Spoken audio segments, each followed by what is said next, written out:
The .NET Core podcast is supported by our listeners who have become patrons. To see a full list of the patrons, or to join them, head over to .NETCore.show/patrons.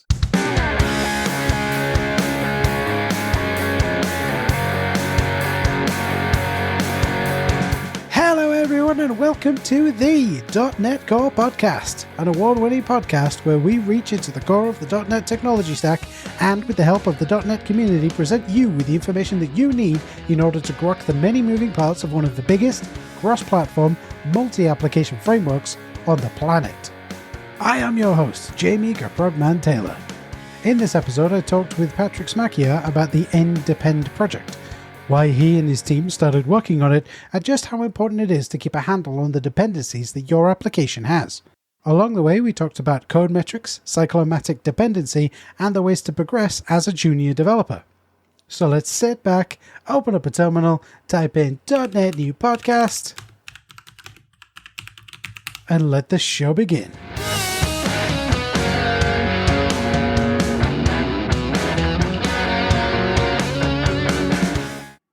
So first thing I want to say, Patrick, is thank you ever so much for spending part of your, I guess, early evening. This is the podcast time machine wibbly wobbliness, so it won't be early evening for some when they listen to it. But for you right now, as we're recording, it's the early evening. So thank you very much. You're welcome.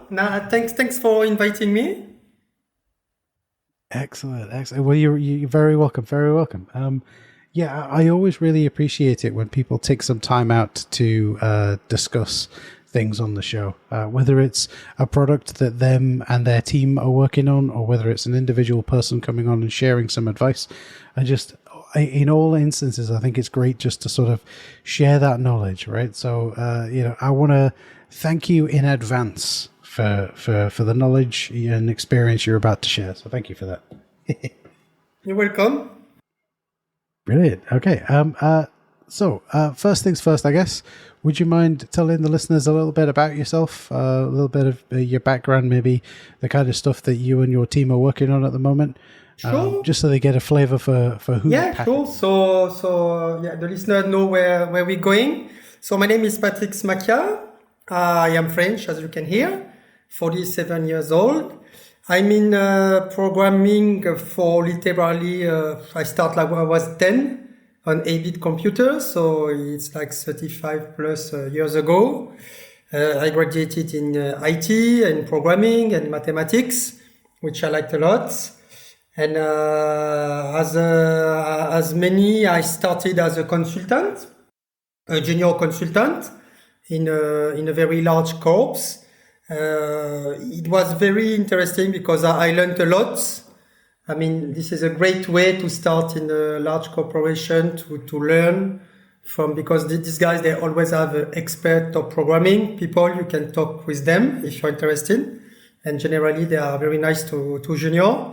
So I learned really a lot about professional programming because, of course, I was a hobbyist before and a student. And so I did a few large bank and, there is a lot of IT in these guys, and also some aerospatial, and I did a few large company, and a very recurring problem they had, and they still have. These guys, they have very large legacy. Like, for example, by now .NET is more than 20 years old, so some company have some 20 years old legacy to cope with. Enormous, with dozens of people, a lot of turnover, millions of lines of code. And what I noticed is that there are a real problem understanding what was happening. They are the real problem to making it evolve. They have a lot of very large monolithic piece of code, some untested code, So I'm sure to the professional developer listening to me that talk to them, because this is how software is happening, because no environment is really perfect. You cannot control the turnover, etc. So in a word, almost everyone has a problem with code quality. And at a point came to me the idea to try to build a tool. It was not the idea to make a professional tool at all. It was just an open source project, a hobby, which I called NDepend, which started in 2004, in April 2004. And at first I was interested in Robert Cecil Martin code metric. So for those who don't know, maybe you know him as Uncle Bob. So he's a famous figure in our industry that wrote very interesting books. So Robert Martin did created some interesting metrics about understanding how components should interact, and especially he is also at the seed of solid principles. Okay, so all this was very interesting, and what was very interesting is that you can compute metrics from the source code. So at that time, it was kind of innovative reflection. And actually, at first, I used .NET reflection, to get some information from the code. And so it was just an hobbyist open source project. It was interesting for me to use it in my professional environment. As a consultant, it was interesting to try to see where things could be improved. And I put it on the web, and then I figure out that a lot of developers were in need of such tooling, and a lot of people were talking to me. I would like this feature, etc., etc. So came to me the idea to create a business out of it, mostly to be almost 100% on it. Because it was very interesting all these years, because the thing is that you don't code that much when you are junior. You are learning a lot, you are fixing bugs, etc., but you are not creating. So it was a bit frustrating. And so for me, it was no question that I would be more happy doing my project the way I want, exactly, in the condition I want. So NDepend started to be a professional tool in 2007. And since then, thousands of clients registered, and the team grew, and so things are evolving. And what is extremely evolving a lot is .NET. So every tool vendor around, like JetBrains people and other, we are working hard to cope with the Microsoft rhythm, because for a long time the .NET framework was slightly evolving, but suddenly I think in 2016-17 they start to move everything on the .NET Core platform, and also the language team are doing amazing thing in creating a new version of C# pretty every year. So I have to say it's a bit hard to run after all this. It's challenging, but it's also rewarding, and it's interesting for us because this is also a condition to make the .NET platform grow. All this new stuff, today I think we can say that C# is at the top of what you can expect in 2022 in terms of object-oriented language, and same for the .NET platform. So I don't complain. More and more projects are started in .NET, which means also more user for us, which is very good. So yeah, this is a very great time to work hard on .NET and to be part of it. And as the last almost 20 years I'm on it, and maybe also when did you start .NET? Oh my goodness, I started working with .NET in 2004, so almost 20 years, right? Yeah. A few years before you.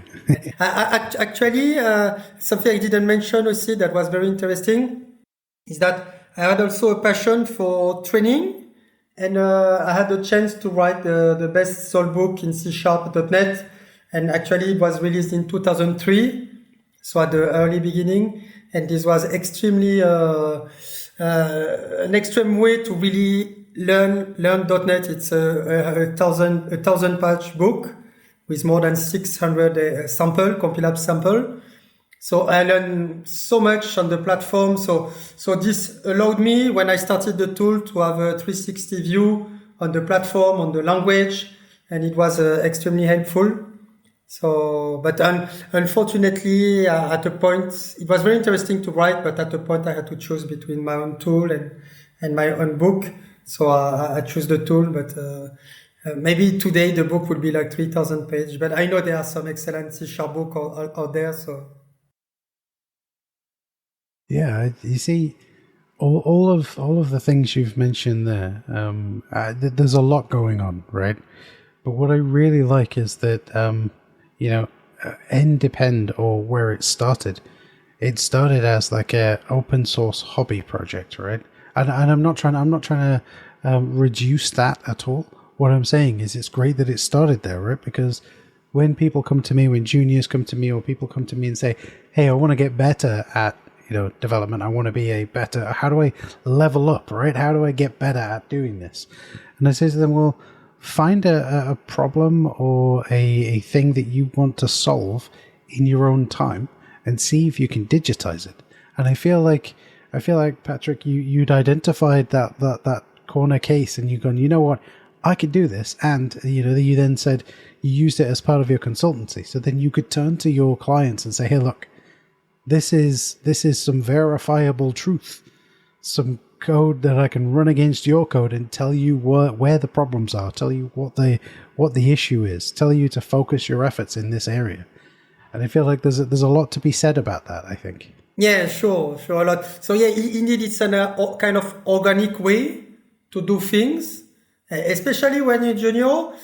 Something that junior must keep in mind is that it's really the right time to try things, because maybe you're not in debt, maybe you don't have kids yet, so you can really organize your time the way you want. If you want to work at night, if you want to work during the weekend or whatever, it's really a great way, because definitely now I put a point, like all of us, to be an excellent father. So it's not very compatible to spend so much time with your kids and maybe do all your hobby project and work out. So when you're still junior, it's really the right time to try to do things, and not necessarily to have in mind to create a product or make a business or whatever, but just to progress, and maybe you can create a business later, but it has to be organic.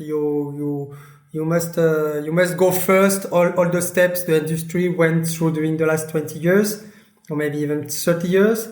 And it won't take you 30 years, because now you have to go through this.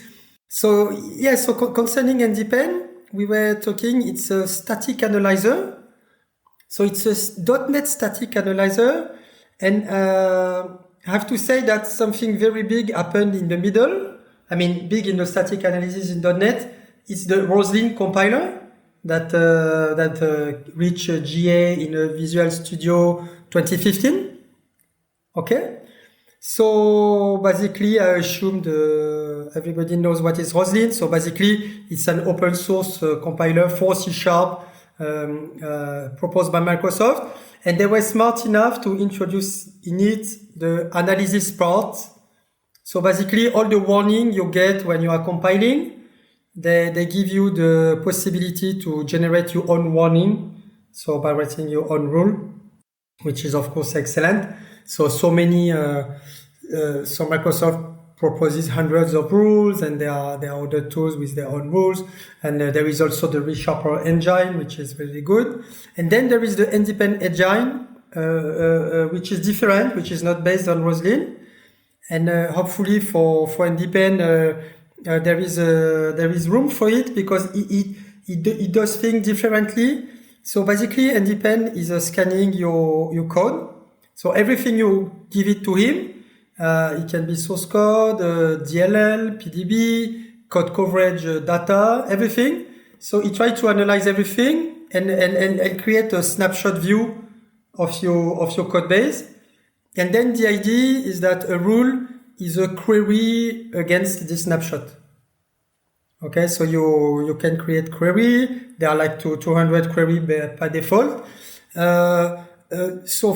So what's interesting is that in this snapshot, contrary to Roslyn, you have very high level way to approach your code, to a very high level to approach dependency. For example, if you want to know a dependency between a type and a namespace, or if you want to know also code coverage, or also NDepend can compare two snapshots. Okay, so for example, a query we run every day on NDepend, for example, is tell me the classes that were 100% tested, covered by test, and that are not anymore 100%, which is not something that could be easy with Roslyn, but it's extremely easy with NDepend. This is the kind of stuff NDepend does very well. And also all the entangling code, tell me which monolithic part of where can I find all the monolithic stuff, and also give me advices on what can I do to try to make it a bit more componentized. I like this word, to levelize things. I mean, to have a top-down approach and not everything, not a big ball of mud, but just a nice graph, directed graph. Okay, so this kind of thing, NDepend does it well. Also, for example, when you compare, you want things like API breaking change, for example. So tell me what used to be public that is not public anymore, or tell me the interfaces that change it, because maybe my user are implementing it and then they're gonna be broken. Or all this stuff, also some naming. So of course we have tons of naming convention, but it's very easy with NDepend to create your own naming convention, because actually what I did not say is that a query is a C# link query, because the snapshot, the model exposed by NDepend from the snapshot is of course a .NET API model, so you can query it. And also something that makes it different is that it's very, very fast, because NDepend is by no means better than Roslyn. It's different because everything I said would take time on Roslyn, because on a very large application with like 10,000 source file, maybe it will take a few minutes, where NDepend it will take a few seconds, because NDepend doesn't store in his model all the very tiny detail you get in Roslyn. So Roslyn is excellent at doing things like maybe this reference will be null, so maybe you should do something about it, or maybe you're gonna text that kind of exception here. So Roslyn is excellent at finding bug, or maybe this line is not needed anymore, etc., etc. These things are not approached by NDepend, but instead the other things. So that's why the tools are kind of complementary, and actually we use it in our own shop, both approach with a success. This is very interesting to be able to scan a very large code base very quickly, to not lose time. This is something extremely important when you're a developer, to not lose time. This is why you need the best IDE, which can be discussed actually. This is why you need the best hardware. And recently I wrote a blog post about how to make your Visual Studio build faster. So that's interesting, because there are quite a few things that can be done. There are also some extension to visualize your build. So all this to say that don't lose your time. Okay, and if you want to have that kind of advices, I talked about NDepend earlier, quickly, in a matter of seconds and inside your IDE, then you can try NDepend and it can be very fast on it, but you won't get all the tiny detail that you get with ReSharper and Roslyn. ReSharper and Roslyn, I have to say, they are very good, because typically as a developer, you only work with one or a few subset of source code. So for those engines, they are very good on this subset, because this is the one you get in front of you. While with NDepend, you will get more 10,000 feet view of problems. Something also that makes it very, very different is that there are two things. There are technical depth estimation, okay, and there is a focus on new problem. So I think both are very interesting. So first, for the focus on the new problem, as I said earlier, the snapshots are compared. Okay, NDepend can compare it, so it can run all the rules on it. And so it knows the issue that were introduced between the snapshot, the issues that were fixed. Okay, and then now that's very interesting because typically it's when you are changing your code that you are introducing new problems. And NDepend live inside your IDE will tell you about this very new problem. Because when you run a static analyzer on a large code base, you will get literally thousands of issues. Any ReSharper, Roslyn, NDepend, you will get thousands of issues. But typically, you will edit maybe in a day, maybe like 15 source file. You will introduce some new mistakes. And this is the one you should fix now before going back, before leaving work. This is the one to fix ASAP. So this introduces a kind of priority in the issue. And NDepend brings you that while other engine, you open the source code and it's very good at showing you the problems in the actual source code, but you have no idea if the problems are new. So it's hard to prioritize. So of course you can say, as soon as I open a source file, I will fix everything, but this is not practicable. So something needs to be prioritized. Sorry for the accent. And the second point is about technical debt estimation. So technical debt is an analogy.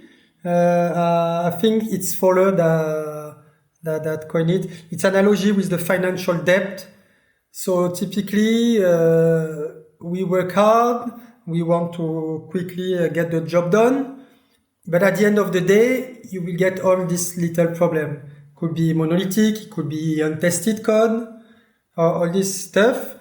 And this is what Fowler called the technical debt, because you introduce some debt in your code, and as every debt, it needs to be reimbursed. Because if it's not reimbursed, which means you don't care for code quality, you will end up with poor quality code. And the problem with poor quality code is that it's hardly maintainable. So here we are in the maintainability side, and we all worked now or in the past on poorly maintainable code, and we all know how such a nightmare it is to fix bug, to add new feature, and here we are typically on the problem I mentioned. I saw in very large corporation, they all have horrendous very large code base with tons of technical debt. So the idea is that technical debt, you can put a number on this debt. So you can put an estimation, because as everybody knows, if you cannot measure it, you cannot make a progress on it. So first you need to measure. So the right way to measure the technical debt is the human time to fix it. Okay, so NDepend attempt to put an estimation for each issue. There are a few other tools that are doing it. What makes NDepend different is that because the rule is a C# link query, then the technical debt estimation is just a formula. You can put a formula in your link query. So for example, I give it as an example. You have a method or a class that is not 100% covered, that you'd like to cover 100%. So NDepend is gonna have a look at the size of the class. It's gonna have a look at the complexity of the size in terms of if, case, switch, etc., else, or all this stuff. So it's gonna analyze all this stuff, which is called cyclomatic complexity. And he will look what is covered, what is not covered. He's gonna look at what are you calling, because if you are calling interfaces, this is easier to mock than if you are calling, for example, some implementation. So you're gonna look at everything and try to infer from a formula an amount of time you will have to write tests, and that's satisfying. That several users are happy with this kind of estimation. And so, for example, for the rule like you should test your code, you can get an estimation like to test this class, maybe you're gonna spend 3 hours or 3 days, and then the manager can also do the math to try to compute an amount of spend or in terms of dollar, of euro, or GBP. So there are conversion also in NDepend to help the manager. So this worked quite well, and this is an interesting way to measure how close you are to perfect quality or to the modern way, or at least in terms of NDepend rules. So yeah, I think it was interesting to really compare what NDepend does compared to Roslyn, because everybody is using Roslyn and not everybody is using NDepend. So I think you get a point of what makes it different. If you're enjoying this show, would you mind sharing it with a friend or colleague? Check out Podcatcher for a link to the show notes, which has an embedded player within it and a transcription and all that stuff, and share that link with them. I'd really appreciate it if you could indeed share the show. But if you'd like a few other ways to support it, you could leave a rating or review on your podcatcher of choice. So if you head over to .netcore.show/review, you'll find loads of ways to do that. You could consider buying the show a coffee. The Buy Me a Coffee link is available on each show's show notes page on the website. This is a one-off financial support option. You could become a patron. This is a monthly subscription-based financial support option, and the link to that is included on each episode show notes page as well. I'd love it if you could share the show with a friend or colleague, or leave a rating or review. The other options are completely up to you and are not required at all to continue enjoying the show. Anyway, let's get back to it. I like the fact that it's not just a tool for developers, right? You were saying there about how you could use it to produce the data for a project manager, for the decision maker to say, look, we need to deal with this problem. If we deal with it now, it will take this much effort, and then they can say, right, okay, do we have, like you said, time or money in the budget to be able to deal with that? I think because that's a difficult thing. I always worry when I'm talking to clients, customers, users, whatever, when I say, yeah, I can fix it, but it will take this long. Because then, or I can say, or when I say, hey, I've done this, right? I've implemented this feature, but I've had to accumulate a bunch of tech debt along the way. Because to non-developers, tech debt is one of those esoteric things, right? It's look, you've done it, right? If you haven't done it properly, then why have you said you've done it? Whereas, people who aren't perhaps developers or haven't come from that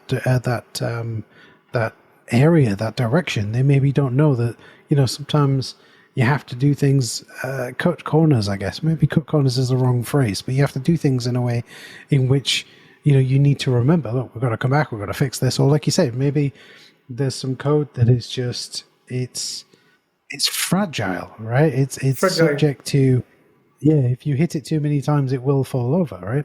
And knowing that they exist, but also being able to go to the people who make the decisions and go, here are some numbers, right? Make the decision. I really like that, because I often worry that when I say to someone, it's fragile, it'll take 2 days to fix, and they're like, where are you pulling these numbers from? That's what I worry about. And also what I would like to say, as I mentioned earlier, NDepend doesn't necessarily does everything, like all these tiny little thing, like it doesn't try to find bugs, but actually we have in mind to import the Roslyn issue into our model, so whatever the Roslyn rules, so we will get a more understanding of the technical depth, more precise understanding. But what I mean is that this high-level view NDepend try to infer from the code base itself, to me, this is really what creates the real problem. I mean, if you have a null reference, okay, you will fix it, you write a test, and maybe you have 2, 3, etc. Then you learn how to not have it anymore, etc. with the C# 8 stuff, etc.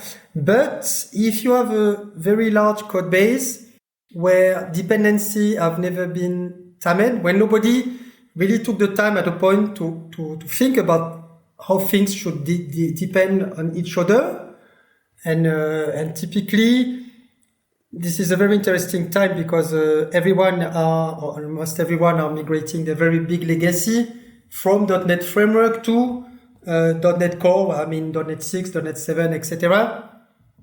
And then, and we are no exception at NDepend, we are doing that. We already produce reports on Linux and macOS.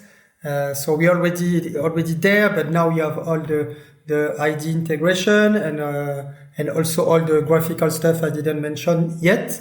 So we are working on that actually presently.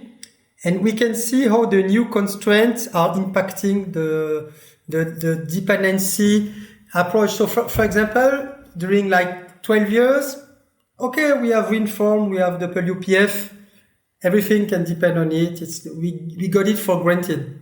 So it was not so much, okay, we have a UI project, which most of dependency goes to the WPF. But now that we are migrating the UI, that in two steps, first the UI will work on WinForm and the WPF on the .NET 7 or 8 or whatever desktop. And second, we'll use a new technology, but for that we have to wait until Microsoft take a decision to adopt themselves the technology. So we don't know which technology yet. So this is a multi-phase migration. And then we can see, and everybody can see how that the maintainability of the software is really coupled with the dependency. If you depend largely on this, and suddenly you cannot depend on this anymore, for example, WinForm and WPF are not working on macOS, and you want to work on macOS or even in the browser, but then this is where, hey, I got the wrong. I mean, the assumption I had about dependency earlier are not valid anymore. So one advice about this migration, we figure out that .NET Standard is actually very, it's actually our main target. Our main target is to get as much code, and I mean, we'll end up with 90% of code compilable against .NET Standard 2.0, which means that there are a lot of new fancy classes like date only, time only, or whatever, the new fancy classes in the .NET Framework. We can live with that, or we can even embed it because they are open source. But what I mean is that we are restricting us on this because we don't know exactly what the future will be meant.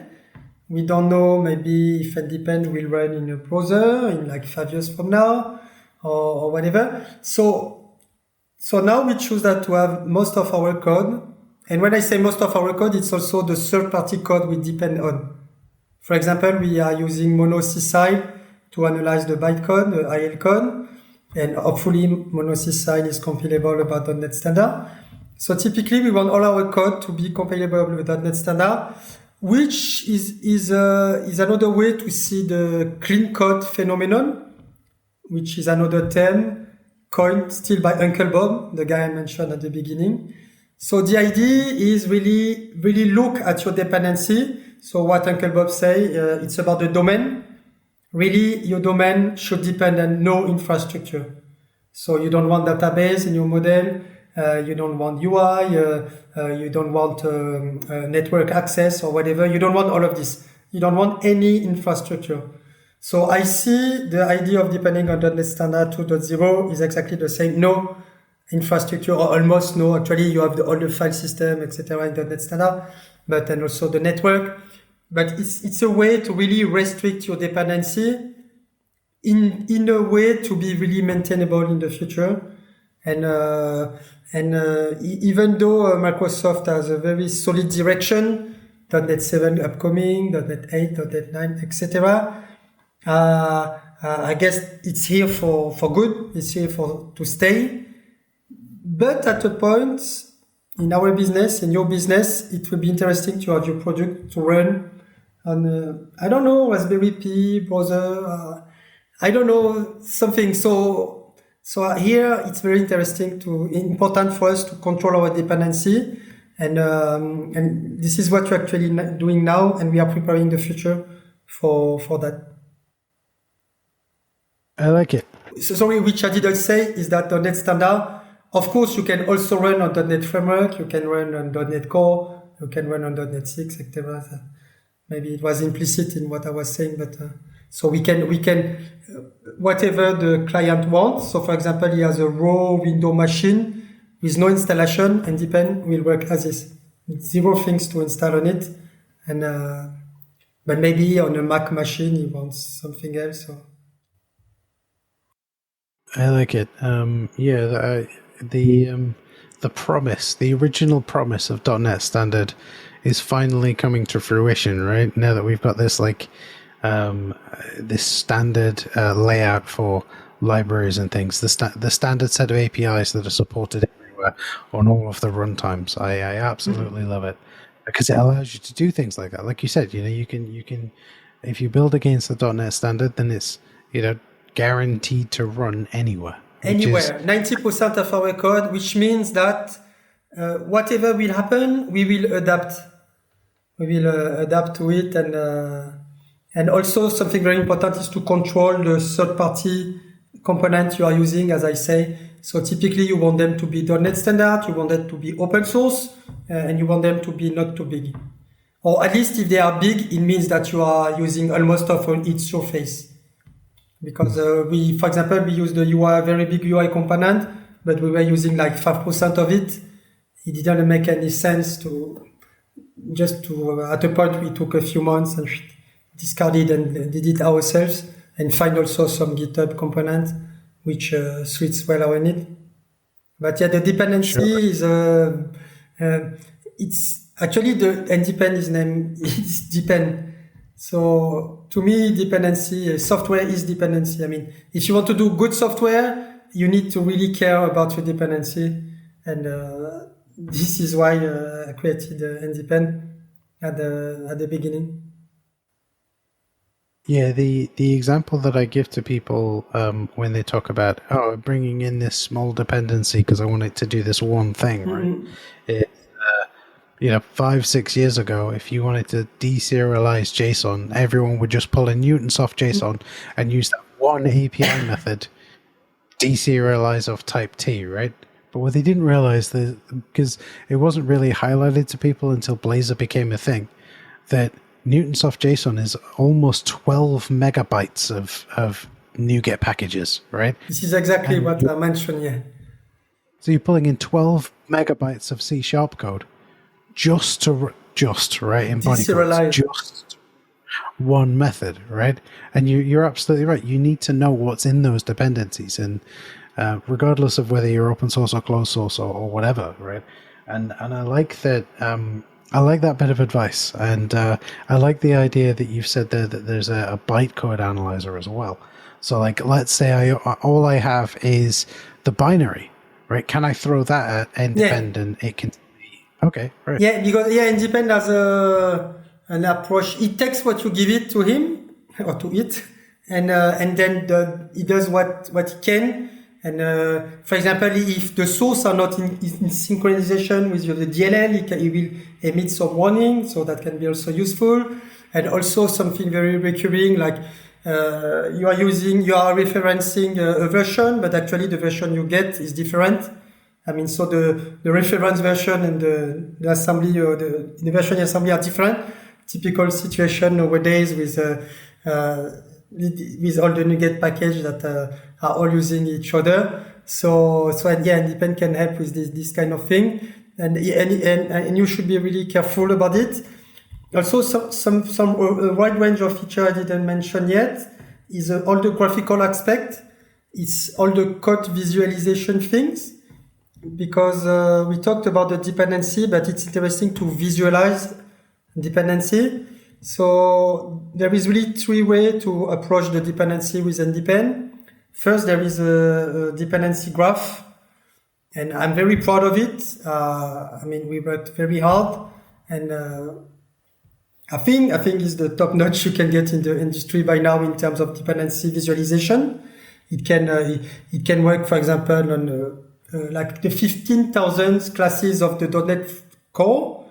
It can analyze and you can visualize it with zero slowdown on standard hardware, for example, just to compare with what you can get to some other tool. So even on very large code base, it will let you visualize all your dependencies It will also navigate. There is a lot of navigation things and search, and you want to see the coupling between two components, or you want to see a code graph, like from this method I can reach, what can I reach from there, etc. So all the dependency needs you can think of, typically they are handled here. And this is really, I think, what I like is that we are really dogfooding a lot our own tool. And we are really spending a lot of time in NDepend every day to analyze NDepend and do, especially now that we are doing all these migration things, these improvement things, that we are reorganizing our dependency. I can see how useful this kind of tool are there. So you have the graph, you have a dependency matrix that historically was the right way for us to see the dependency, because the reason is that a dependency matrix is scaling. So for those that don't know what is a dependency matrix, so I think you know what is a matrix. There are some rows, there are some columns. So you get some component, say some classes, namespace, or assemblies, method, whatever, in rows, and the same for column. And then you get the cell, and if a cell is non-empty, it means that there is a dependency. So the dependency can be from row to column to row, or both, or empty. So they are the four. So NDepend allow you to see. And at first we used a lot this way to visualize code, because it scales.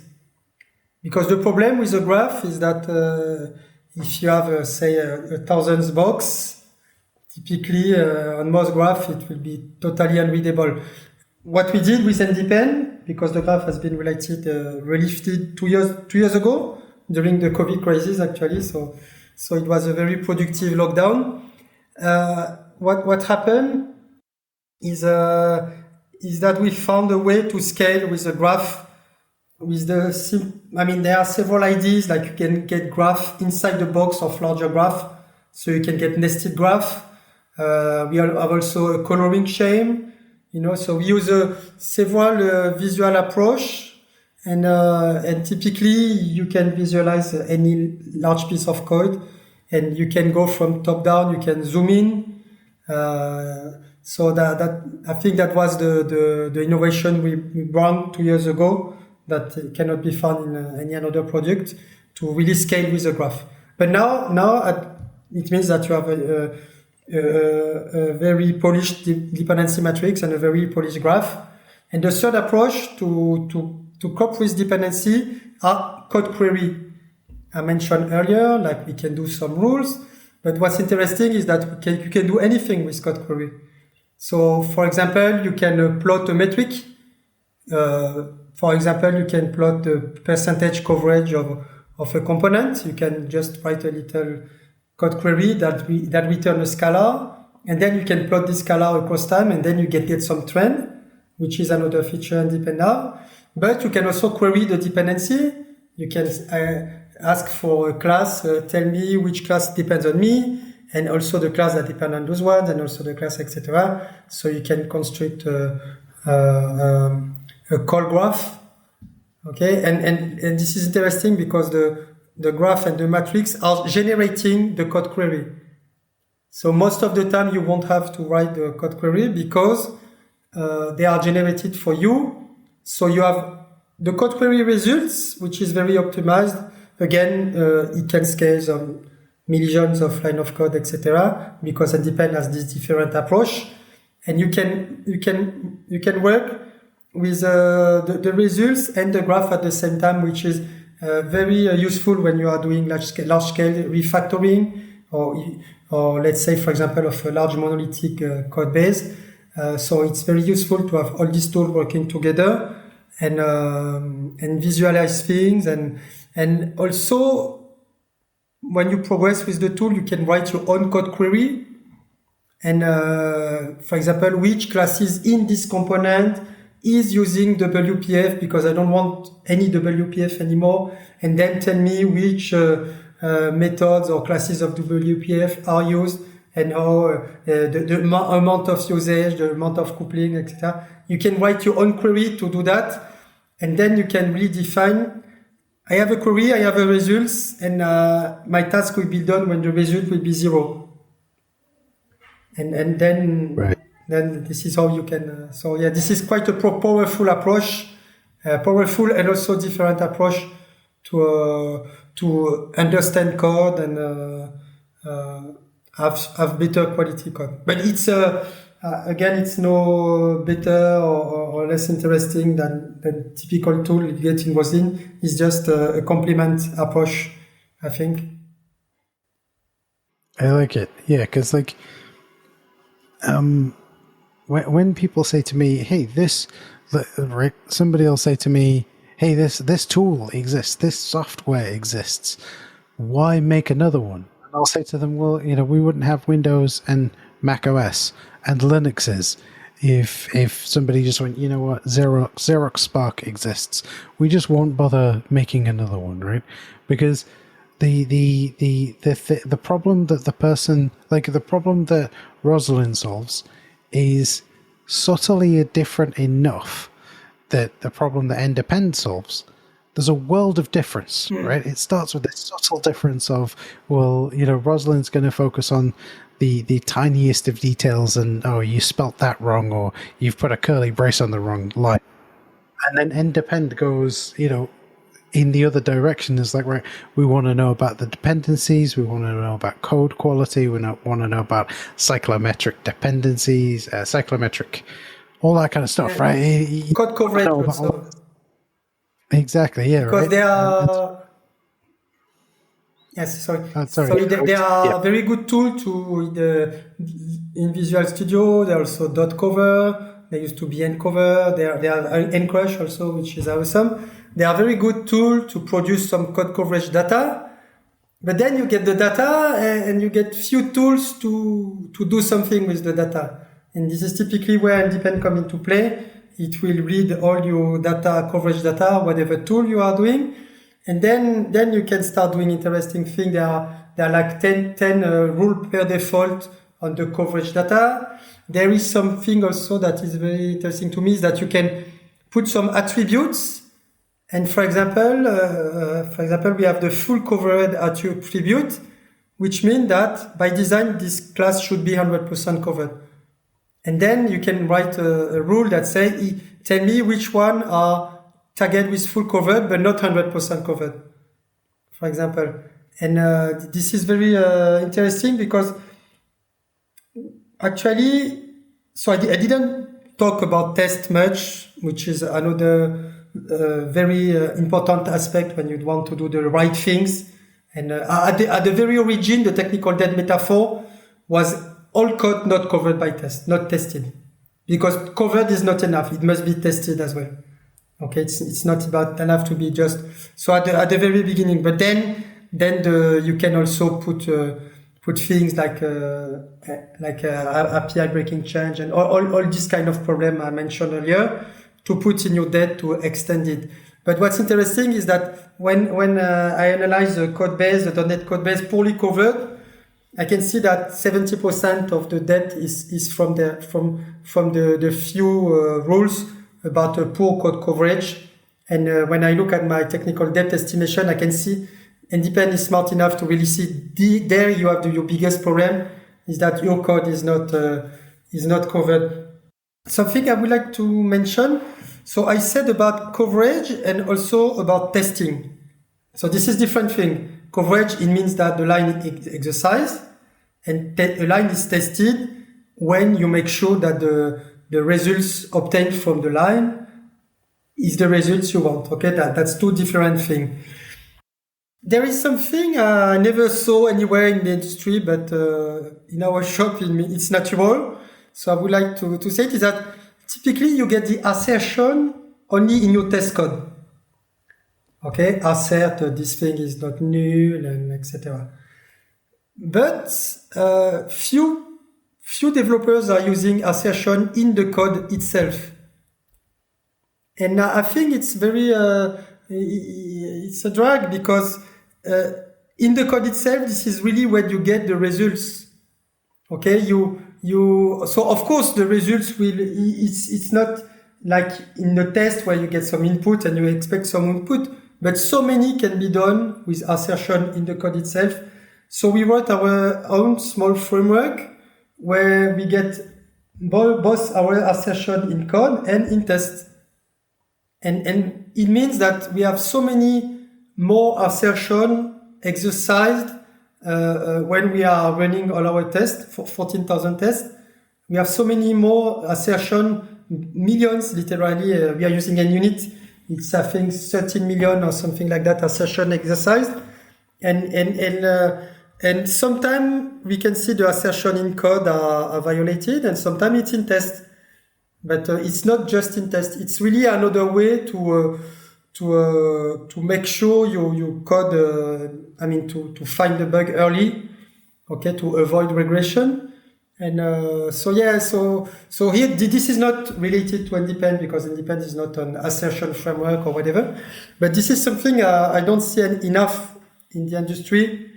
And also, for example, another topic which is important, which is UI testing. It's very hard to test a UI, like I click this button and I get this text in the text box. It's very hard to do. You have some framework, but it's a lot of work and it's extremely fragile. Suddenly the button become a radio button and then you're stuck.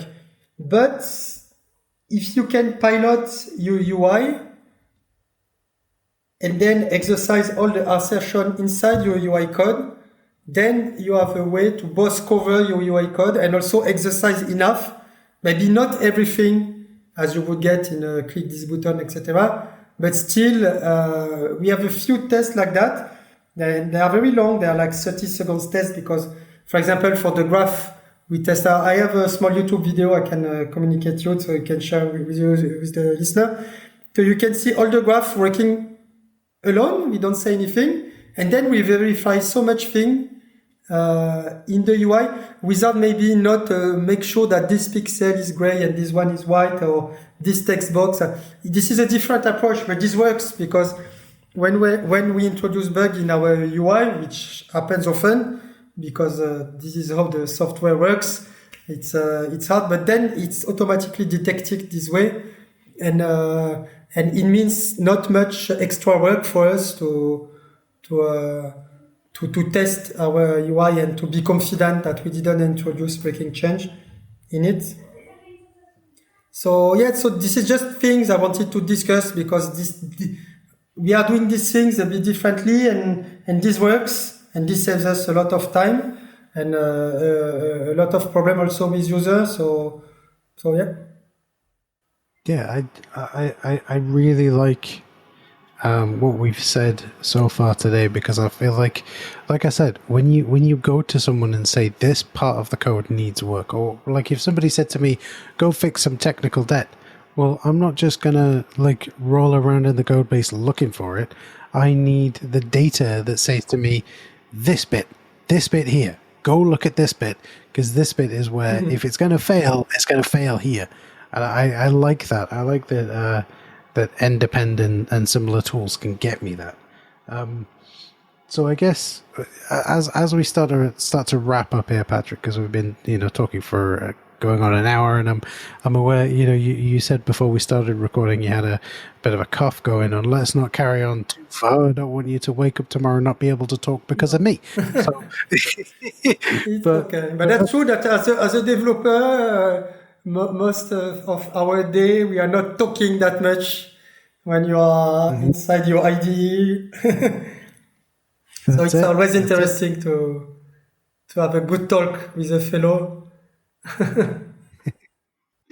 So what's the best way that folks can maybe learn a little bit more about you, and definitely to learn a little bit more about NDepend outside of the show, right? Before you say a bunch of things, if you have any links, I'll make sure that they're in the show notes. So if you're listening along, don't worry about writing them down and going, oh goodness, this is awesome, I want to learn more. It's all in the show notes, right? So you can press through and find those links. Sure. So just quickly, so NDepend come with a three SKU. So first you have the developer edition. So this is where you get all the graphical things. So it can run standalone on Windows or inside also Visual Studio any version from 2022 to 2010. And of course, next version will be Endland. We also have planned to support Rider, which is increasingly getting some share in the .NET IDE. So this is the developer approach. When you want to have an interesting things, you can also analyze your code in Visual Studio. You can get a snapshot, run analysis very quickly anytime, pass all the rules in a matter of seconds. So this is interesting to, as I said, to get all the new issue. You were introduced against the baseline snapshot. You are comparing it. So this is the developer edition. Then you get the bin machine edition. So the bin machine edition, you put it in your CD. Then you can get a report. So the report, it can get some graph, it can get some technical debt estimation. It also contains all the issue things. All the issue are the rules are passed, etc. So this one works on Mac OS, Windows and Linux. Okay, so this was the first migration phase that happens actually last year. So we have all our non-UI code already in .NET Standard, and this is how we can run it on Windows upon .NET Framework, but also on Linux above the .NET Core, okay? .NET 5, .NET 6, etc. And the third SKU is Azure DevOps. So we have a full-fledged hub. I mean, it's not just a report. It's much more interactive than a report. So you can also, if you are using Azure DevOps, you can also try this edition and see if it fits your need. So it's really the way you want to use it. Do you want to use it in your IDE, in your Azure DevOps, in your CI/CD? We are now working on GitHub Action. Okay, so we'll also have a GitHub Action edition to be in GitHub. I'm not sure when this show will be released, so maybe at the time you listen to the show, maybe the GitHub Action is already there. So just have a check. So of course, just go to NDepend.com. You can try all the SKU from the download page. Okay. For the Azure DevOps, you need to go to the marketplace Azure DevOps. There is also a free trial, full feature, but time limited. And so I think it's interesting to just download it, scan your code and see what the tool can say. Work for a few days, scan again your code and compare it against the baseline and see the difference you will have, and especially in terms of issue and technical debt, because as NDepend can say about the new issue and the fixed issue, of course, it can also compute the new amount of technical debt introduced or fixed.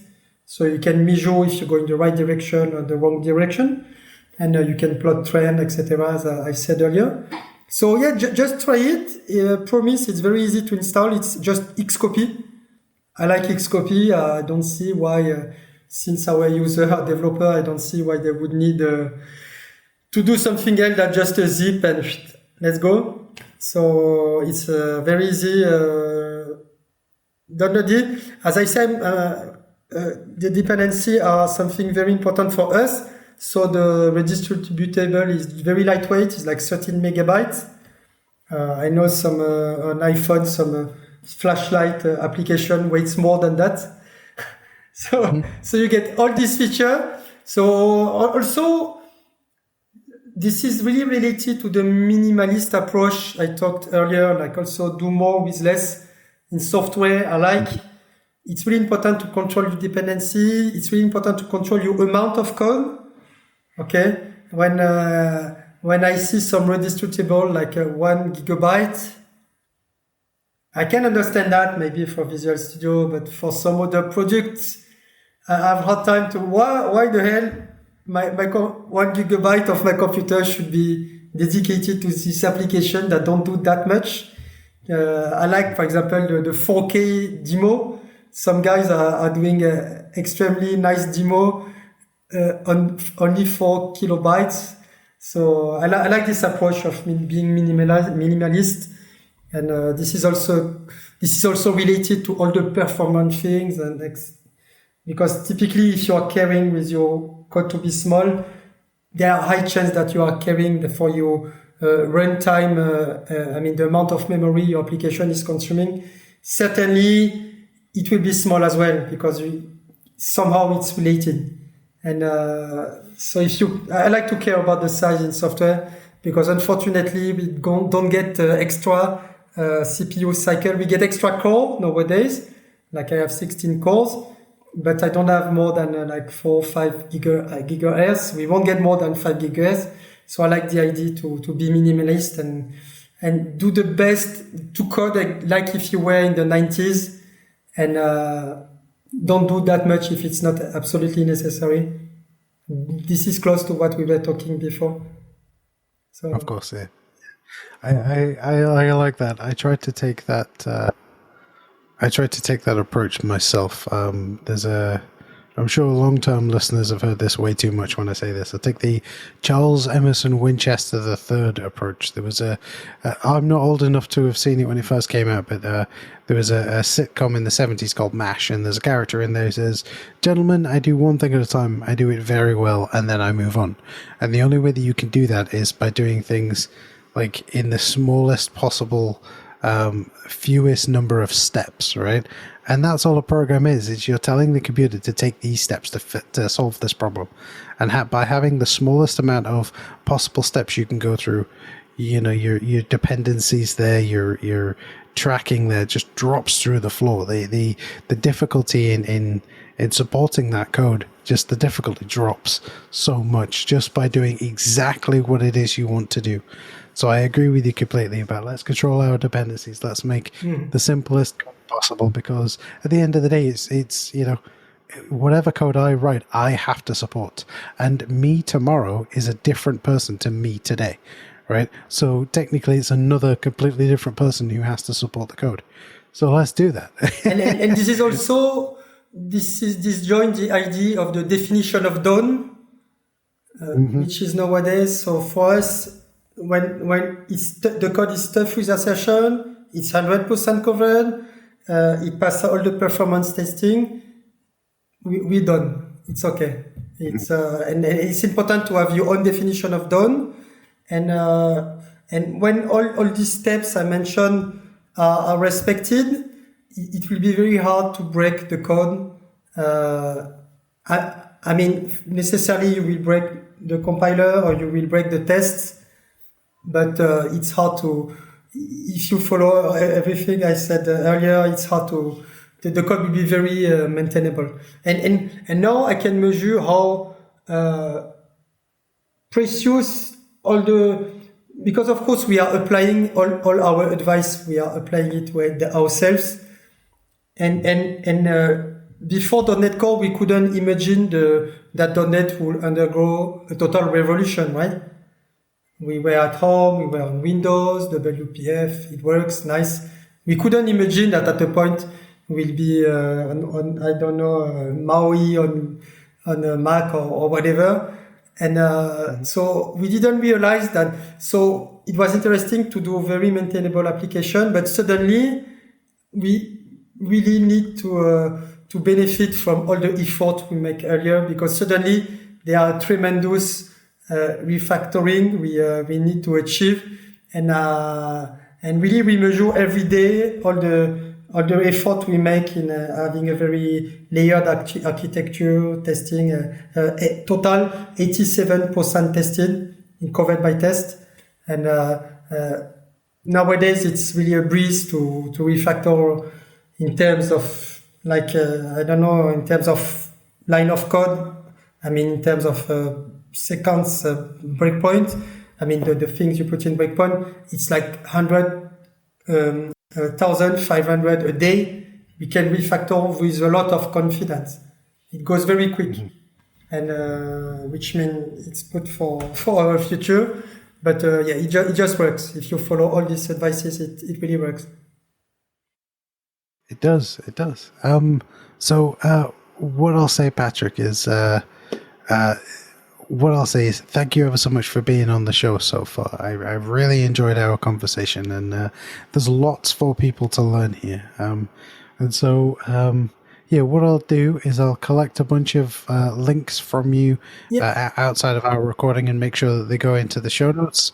And I'll try and as best I can, folks, go check out NDepend. Right, that's me telling you go check it out. Yeah, Thanks very much for the invitation. It was a pleasure to talk. yeah, you're I very will welcome. send It you was the it was a link. real pleasure. Excellent. Thank you ever so much. But yeah, it's been a real pleasure talking to you, Patrick. Thank you. Thank you. That was my interview with Patrick Smacchia. Be sure to check out the show notes for a bunch of links to some of the stuff that we covered and a full transcription of the interview. The show notes, as always, can be found at .netcore.show, and there will be a link directly to them in your podcatcher. And don't forget to spread the word. Leave a rating or review on your podcatcher of choice. Head over to .netcore.show/review for ways to do that, or to reach out via our contact page at .netcore.show/contact. And to come back next time for more .NET goodness. I'll see you again real soon. See you later, folks.